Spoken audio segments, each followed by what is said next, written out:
Hi, listeners. Welcome to the Grief Out Loud podcast produced by the Dougy Center for Grieving Children. I'm Jana DeCristofaro and wanted to give you just a little heads up as you listen to this episode. You'll be hearing references to our old name, which was Dear Dougy. So just so you don't get too confused, you're listening to the right podcast, and we look forward to bringing you even more great content under the Grief Out Loud name. Thanks for joining us.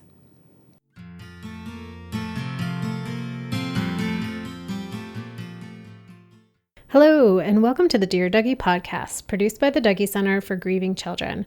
I'm Jana DeCristofaro, and thank you for tuning in today. This podcast is meant to open up the often avoided conversation about grief. While we'll all experience loss during our lives, when it occurs, most of us don't know how to feel, what to do, or even how to talk about it. So whether you're grieving a loss or wanting to support someone who is, we hope these podcast conversations will lead to a better understanding of grief and ideas and inspiration for how to show up for yourself and those that you care about. It's easy for grief to get stereotyped. The grieving person, no matter how old they are, can often be portrayed as sad, withdrawn, and mostly quiet. But for anyone who has actually gone through grief, it becomes quickly apparent how limited that portrayal can be. Grief more often brings a mixed-up wave of emotions, including anger, confusion, rage, fear, numbness, and sometimes even relief. Most of the time, these feelings are big and pretty messy. But as adults, we, for a variety of reasons, usually work really hard to keep those big feelings under wraps. We only let them out when no one is around, or maybe at strangers in traffic.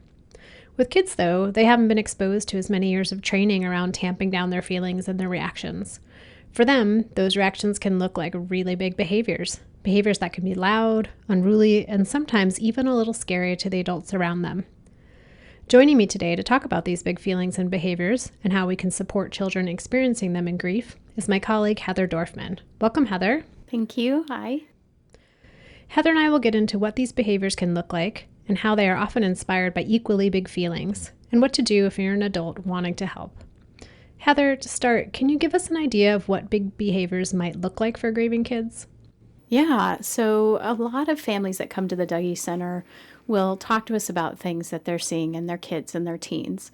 And oftentimes that's what prompts them to reach out to us, or they might have had a helping professional suggest that maybe their kids could use some extra support. So what families will tell us, and even sometimes kids and teens themselves will say, is that they might be having a tough time sitting in the classroom, for example. So maybe their body needs to move more than it used to.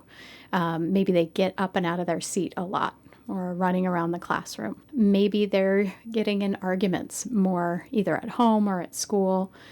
You might see things like big meltdowns and tantrums, and even behaviors that might look like the things that the kids did when they were younger. So if you've got an 8-year-old who, is pretty much past that tantrum stage, suddenly you're seeing those again. You make them a peanut butter and jelly sandwich for lunch, which has been great every day, and suddenly that's the worst thing in the world. So, and that can happen with teens as well. Everything's kind of what you expect with your teen, and then suddenly you just don't even know where you stand with them. Doors might be slammed more often. Arguments might happen with adults or with siblings or friends. Simple questions like, how was your day? Yes. Can prompt some pretty intense reactions. Exactly. Yeah. So big behaviors can look like needing to move more, getting in arguments, having a tough time focusing on classwork or things that need to happen at home. Outright refusal to do things at home, like I'm not putting those dishes away. Mm-hmm. Yeah, all of those sorts of things that all of a sudden can pop up and feel like, oh my gosh, what's happening with my kid now? And usually this is happening in the context of the adult in their life who's probably also dealing with some grief. And so their patience and wherewithal to deal with maybe behaviors that were maybe in the past, you're like, oh, my kid doesn't want to put the dishes away. That's all right. I can take a couple deep breaths and give them a small consequence or redirect them in some way. But as an adult, maybe you're feeling pretty limited in being able to access that type of reaction. Yeah, and we'll talk more about, how do you, especially if you are an adult supporting a grieving child or teen and are yourself grieving, how do you take care of yourself so that you can stay present and supportive for that grieving child or teen? Even if you yourself aren't grieving and you want to be supportive of a grieving child or teen, there's a lot of strategies that you can think about to be able to do that for them. And a lot of families will call, I know, and say, I don't know if my kid is grieving or if they're just having anger problems. And, even in the title of our episode of is it grief or is it anger and does it even matter? Can you talk a little bit about maybe identifying or distinguishing the big feelings that might be prompting these big behaviors? It seems sort of intuitive or just easy to go right to that if this child is getting in arguments with folks or getting in fights or really pushing back about when they're asked to do something at home or in school, as adults, we might jump right to this kid is really angry. We don't always know what feelings are underlying those behaviors, especially if our kids and teens are not in a place that they feel comfortable or able to really articulate what they're feeling. It could be that they're feeling really sad or scared or confused or guilty. They may even have some sense of relief and not be sure how to deal with that. And that can drive these behaviors. And it can be helpful to kind of step back from assuming we know what the feeling is underneath the behavior, because for a lot of adults, if they assume a child is angry, they might approach it in a different way than they might if they're thinking this child is sad or confused. Can you give an example of what that might look like for an adult if they're going to approach a child and they maybe have an assumption that the child is coming from a place of anger versus sadness? What might that look like? I think it can be tough to know how to respond or work with or support a child who's angry. At the same time, it might in some ways be easier to assume a child is angry, especially a child we really care about, than to think about that they might actually be really sad or really scared. And so if we can sort of let go of evaluating exactly what's going on for them, we might be able to just meet them more fully right in that moment with whatever's happening. If we're assuming they're angry, our sort of anger response might be more quickly triggered. And so if we can let some of that go and just say, I'm seeing this behavior happen right now, what can I do to help shift this into something that feels better for everyone without sort of putting our judgment or evaluation on why they're behaving in that way. And is that something internal that an adult would do, or would they actually verbalize that to a child? Like, I'm seeing that you're throwing your teddy bear around the room and, is there something else we can think of to do? Or is that just an internal, like, oh, that's what I'm telling myself? I think it can be both. It can really be starting with, gosh, I'm realizing I'm kind of trying to figure out exactly what's happening in their little heart or mind. I may not be able to do that very well. Let me take a step back from that. And then also saying out loud what you're seeing. So that's a technique that we use often here at the Dougy Center and with the kids that we work with is we'll often say, wow, I see you are really jumping up and down on that trampoline, or you are just punching that punching bag. You're punching it over and over. Or you're screaming really loudly in my right ear. That's the one I do a lot in my groups. Exactly. For a lot of kids, having an adult really witness what they are doing and even say it to them, we call it reflection, letting them know, I am here with you. I am so present that I see everything that's happening, and I'm going to kind of offer it back to you so you have a sense of what's going on. Sometimes it gives kids a little bit of a sense of control so they can kind of see, oh, I am really punching this thing. Okay. They know that you're right there with them, walking alongside them, and it can help for you as the adult to really center yourself in this moment. So after we've noticed what's happening, we give voice to it. Like, what's next after that? So we can give some voice to it. We may even decide, if this is your child or a child you're really close to, you might take some guesses if it seems helpful in that moment at what's happening. You may say something like, I see you making that face that I think I remember happens when you're pretty mad or you're pretty sad or whatever the case may be.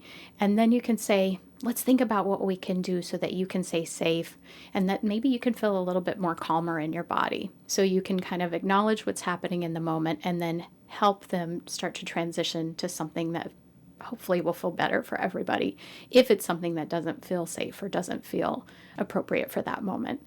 If it's a big behavior that you feel like is okay for them to be engaging in, you can just kind of stay with them there in that moment. But if it's something that's kind of concerning for some reason, the next step would be to help them transition to something else. Yeah, that's a great point of sometimes I think I can get caught up in how do I keep the behavior from being too big and forget that there are times and places where it's totally okay and appropriate for those big behaviors to happen, and that oftentimes grieving kids need to be able to do something big with their bodies as long as it's not hurting themselves or hurting somebody else. Yeah. Especially if they spent all day in school where there's not a lot of space for big bodily movement and behaviors in that way. Yeah. I mean, so often for kids who come to the Dougy Center, once they have a chance to get into what we call one of our big energy spaces where they can play air hockey or punch that punching bag or throw basketballs over and over, there's a palpable sense of relief. Like, oh my God, I can move my body. I can work with this big energy. And a lot of adults, when they come through for the first time and they see our big energy spaces, a lot of them are like, I need that. Can I have that punching? Can I come in here and punch that punching bag? So for a lot of us, trying to shut those things down isn't always helpful. So you mentioned in the moment you might notice what the child's doing, and then you might say, hey, I'm wondering if we can choose another way of expressing this feeling or this energy that you're having. What are some ways or some options that you've seen that work pretty well for kids in terms of trying to get to maybe a calmer place in their body or having to hold off on having that really big energy until it's a good time and space to do that? Yeah. So if you see something happening that for whatever reason isn't working for them or for you or for the other folks that you're with, it can be tough to try to come up with ideas in that moment. So we talk a lot about kind of our lids being flipped, which means, if we're in a place where we're having big emotions, whatever those are, sometimes the kind of rational and empathetic parts of our brain can go offline a bit. And the flight, fight, freeze centers of our brain are saying, do this thing, do this thing. So we want to figure out how as adults, instead of our lids getting flipped in response to the kids we're with, how do we self-regulate? And kids often kind of need to borrow that part of our brain because theirs aren't fully developed yet. We have to sort of figure out, how do I, as an adult, remain as calm as possible so that I can approach this with as much thinking capacity, creativity, kindness, really, and compassion as possible. Sorry, adults, to add to your to-do list of things when you're maybe already pretty maxed out with your own grief and your feelings, but you're going to also have to maybe, as you were talking, it makes me think of, you have to jumpstart somebody's battery sometimes. And for kids, if their logical part of their brain is just not online, sometimes as adults, we have to loan them some of ours. And hopefully, even though it does feel like, oh my God, here's another thing I have to figure out how to do, I'm completely maxed out, and now I have to figure out how to be calm myself and help calm my child. It can feel like so much. And in the long run, hopefully it will feel much better for you and for your child. So trying to do that work of figuring out other options for your kids in that moment when they're in the midst of those big emotions or big behaviors can be pretty tough. So what we often suggest to adults here at the Dougy Center is we'll say, why don't you in a calm moment with your kids, whether that's first thing in the morning while they're eating breakfast or if it's during dinner, come up with a list of things that they can do when they're feeling stressed or overwhelmed or frustrated. And you actually write that list down together. And you can put it up somewhere that's easy for everybody to see, like maybe put it up on the fridge. And you want to help them feel some sense of ownership. So whether that's them writing it down themselves or getting to draw or decorate that list. So you've got some ideas in place. Then in the midst of those hard or challenging times, you can go to that list. And there's a few ideas that folks have. There can be things like, if you've got a punching bag or a place that kids can go to punch things in your house. So if that's the couch cushions or their bed pillows, whatever, something that they can go and punch those things if they need to, and hopefully that'll keep them from then punching their sibling. Or kicking the dog. Exactly. That can be a helpful one for some kids, and I often hear this from teens, knowing that they can go to their room and put on music if they need to put on headphones or whatever they need so that they can listen to it as loudly as they need to, and take that break and get to have some music, maybe dance it out, do an angry dance for younger kids. Those things can be helpful. Stomping your feet, Maybe even as something as simple as like jumping jacks Yes. or jump rope or kicking the soccer ball, anything sort of physical. Yeah, running around in the backyard. Some kids, it can help to suggest deep breaths. Some kids really react to that. Some kids like the idea of pressing their pause button so they can breathe in for 4 counts through their nose and breathe out for 8 counts through their mouth. And if you talk about it in that way of like, let's press our pause button for a moment. Can we get a pause button for life sometimes? Yeah. That would be nice too. I think that could be helpful for a lot of us. Having a quiet corner set up can be great. So you want to think about, a lot of families use things like timeouts. That can be really tough. Some of these big behaviors can come from a place of fear and stress, again, sadness, anger, wherever it's coming from. Feeling that they're being isolated from the family and don't have the security of the adults that they need can be even more stressful. And even the act of trying to get your kid to get into timeout and stay in timeout, that can become a battle in itself. So instead of a timeout spot, having a spot that they want to go to that's near where you're going to be, So if it's in the living room and they get to decorate it with their soft, cozy cushions they want, a blanket, their stuffies, books, whatever helps make it feel like a nice calming place for them can be helpful. So it's less like a place they're being sent to, right, and a place that they maybe helped create, that they get to go, like, I'm taking a break from you, right, mom, dad, grandma, whoever, rather than you're getting a break from me. Right, exactly. That can be really helpful. And again, so you write those things down and you put them up, and then as an adult, you can model using some of those options so that they can see like this is a real thing and it can be helpful. If you find yourself becoming frustrated, saying out loud, I feel frustrated. I'm going to go look at our list. All right, I think I need a moment to go listen to some music. So I'm going to listen to one quick song and then I'll come back and let's keep talking. Oh, so as an adult, you would use those suggestions too. You could do that as well. So you can show your kid that this is a way to help yourself kind of reset, re-regulate. And I'm thinking to make a portable list to bring in the car or the bus or however your commute might look, because it seems like I've heard from people that that's a pretty high stress time, especially right after school. If kids are hungry, they've had a long, hard day, you're in the car, you hit traffic, you're already tired and stressed out. So having a portable list with some things that kids can do while they're sort of contained in the car can be helpful. Yeah. If you've got sort of your go-to kit for after school pickup, if that's the snacks, maybe a juice box, some water, and then your list of what can we do. And it may also be that you might want to talk with teachers about creating a list for kids when they're at school, kids or teens, if they're finding themselves becoming agitated, upset, having a list of things that they know they can go to and the teacher has approved of to help themselves calm down and kind of refocus. So on the opposite side of this, we hear a lot about kids who are having these big behaviors, adults who are having big reactions to these big behaviors.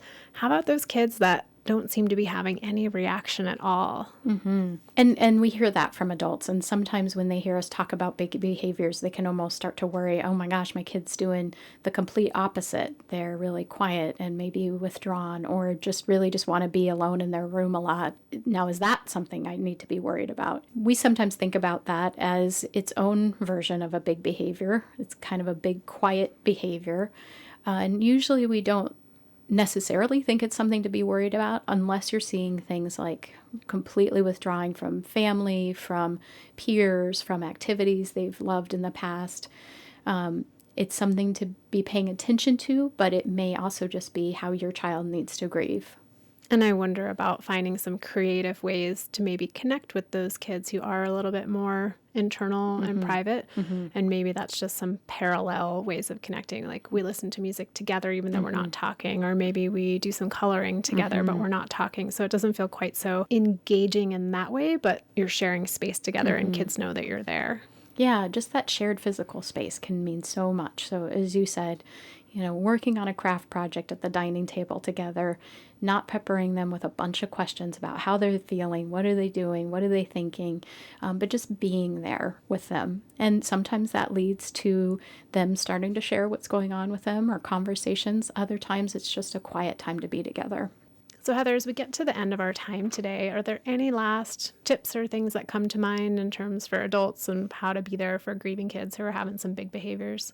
Just to circle back to what we had talked about earlier, especially if you are grieving yourself, trying to figure out how to show up for your child who is exhibiting these really big behaviors, having big feelings can be really tough. adults will tell us just getting everybody dressed in the morning and out the door and fed more or less can feel almost impossible. So then trying to do these other things can be so tough. So just encouragements for adults to do what they can to take care of themselves.